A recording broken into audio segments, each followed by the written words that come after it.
Live അപ്ഡേറ്റുകളിലേക്കാണ് നമ്മൾ പോകുന്നത്. Sabumon Big Boss Malayalam season 6ലേക്ക് പ്രവേശിച്ചിരിക്കുകയാണ്. അത് നമ്മളെ ലൈവിൽ കാണിച്ചിരിക്കുകയാണ്. ഇന്നലെയാണ് പ്രവേശിച്ചത്. സാബു വന്നിട്ട് എല്ലാവരും ആകെ മസിൽ പിടിച്ച് പുള്ളിയെ അസ്വസ്ഥനാക്കിക്കൊണ്ടിരിക്കുന്ന കാഴ്ചയായിരുന്നു ഇത്രയും നേരം ലൈവിനകത്ത്. എല്ലാവരും ടാസ്കിലാണല്ലോ, ഇടയ്ക്ക് നോർമൽ ആവാം കേട്ടോ എന്നൊക്കെ പുള്ളി പറയുന്നുണ്ട്. ഇത്രയ്ക്കൊന്നും മസിൽ പിടിക്കേണ്ട കാര്യമില്ല എന്നാണ് എനിക്കും കണ്ടപ്പോൾ തോന്നിയത്. ഇത്രയും ബിഹേവ് ചെയ്ത് അച്ചടക്കത്തിലാണ് ഈ ഒരു ടാസ്ക് മുന്നോട്ട് പോകുന്നതെങ്കിൽ നല്ല ബോറാവുമെന്നാണ് തോന്നുന്നത്. കാരണം സാബു ആളൊരു രസികനാണ്, നല്ല കൗണ്ടറൊക്കെ അടിക്കുന്ന ആളാണ്.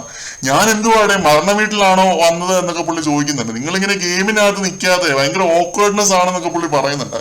എനിക്കും അങ്ങനെയാണ് കേട്ടോ തോന്നുന്നത്. കോളേജിലൊക്കെ മറ്റേ സീനിയേഴ്സിനെ കാണുമ്പോൾ ജൂനിയർ പിള്ളേരുടെ ഒരു കുലീനതയും വിധേയത്വവും അച്ചടക്കവും ഒക്കെ ഇത്രയ്ക്കൊന്നും വേണ്ട. പൊടിക്കൊന്ന് ലൂസായി റിലാക്സ് ആയാലും സെറ്റാണ് എന്ന് തോന്നുന്നുണ്ട്.